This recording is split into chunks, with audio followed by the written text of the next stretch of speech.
T-Wolves and Thunder. Larry, I'm going to start with you. Your best side or total. Now, again, just for reference points, we're looking at a 7.5 point total and a 215.5 point total and a 7.5 point spread. Larry, what do you like?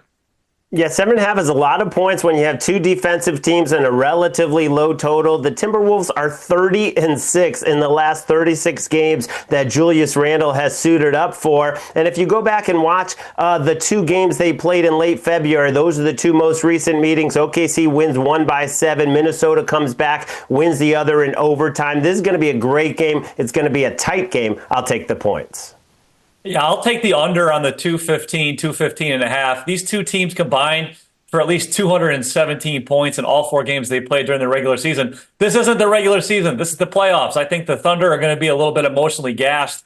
I think the Timberwolves are going to be a little bit rusty. So I think we're going to go under 215 and a half. All right, let's look at our favorite side or total in Pacers Knicks. Mikey B, I'll start with you. Now, this spread 4.5, 223.5 is the total. What do you like, Mikey B? Yeah, Pacers plus 4.5 here. They've shown it during the playoffs. They can win either way. They can blow teams out. They can have comeback wins. They have a lot of momentum. They're a deep team. I won't be surprised if they win game one outright, so I'll definitely take them with the points here. I'm going to go over the total here. I do think this series will slow down as it progresses, but Indiana wants to play super fast, and I think they're going to get more of their pace in game one. We saw the first two games in the Garden last year fly way over the total. Their last meeting was 243 points. You have two teams that are middle of the pack defensively, unlike the Western Conference. You know, these two teams 13 and 14 in defensive rating. I think we get a great, exciting game that flies over. All right, let's move over to player props. Mikey B, you're always coming to the Early Edge morning show with some props, so I imagine you probably like this one. Talk to me about T-Wolves Thunder. What you got? Anthony Edwards under 27.5 points. He scored 27 or fewer points in 6 of 10 playoff games against the Thunder. They played 4 times during the regular season. He had 20, 23, 29, and 17 points. He is going to see a ton of Lou Dort, Alex Caruso, Cason Wallace. Great defensive team here from the Thunder. And I think Anthony Edwards is going to go under 27.5 points.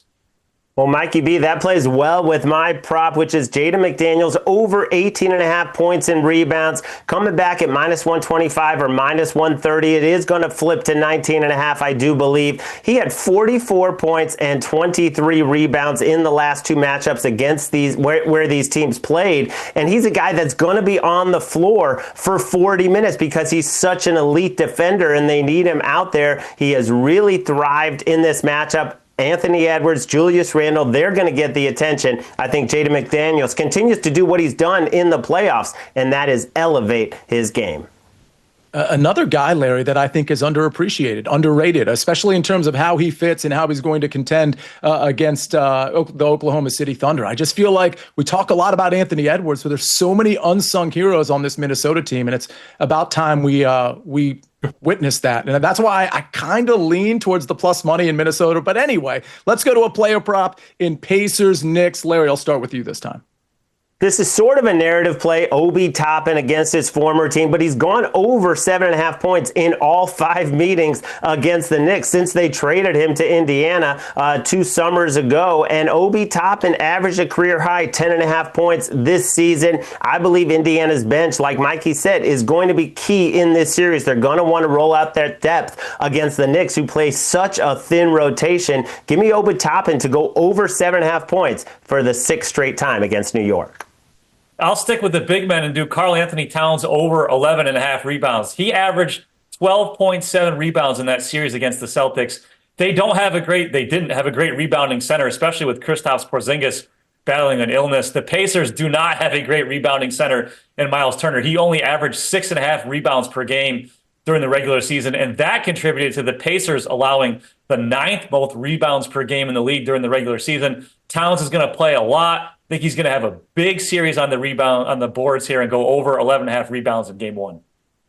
All right, I want to cap this off with maybe a prediction. I mean, the futures market, we've been talking about it on the Early Edge from before the playoffs, actually at the All-Star break, in the preseason, but we've got 4 teams left. And if you look at the futures now, you got Oklahoma City at minus 175, and then there's like everybody else. Mikey B, is there anybody that you see value on in this moment? I can't go against the Thunder at this point. This team was built almost perfectly. Alex Caruso and Isaiah Hartenstein were awesome additions. Caruso can defend so many positions, which is really key for all the switching that happens in the NBA. I can't go against the Thunder at this point. The Thunder, yes, are the most likely choice to win it all, but I think 6-1 Minnesota offering some pretty good value because I think they will be a favorite over whichever team comes out of the East, if they should get by OKC. OKC has been a little shaky. Minnesota has been to this stage once last year, and I think there is a shot they can pull off the upset. Yeah, gentlemen, I do want to remind you that this morning I actually put in a play on the Early Edge, of course, the morning show on the SportsLine YouTube channel. I had that Minnesota series going over 5.5 games at -125. Can I get a head nod or a head shake if you like that or not? Because I think this series goes 6 or 7 games.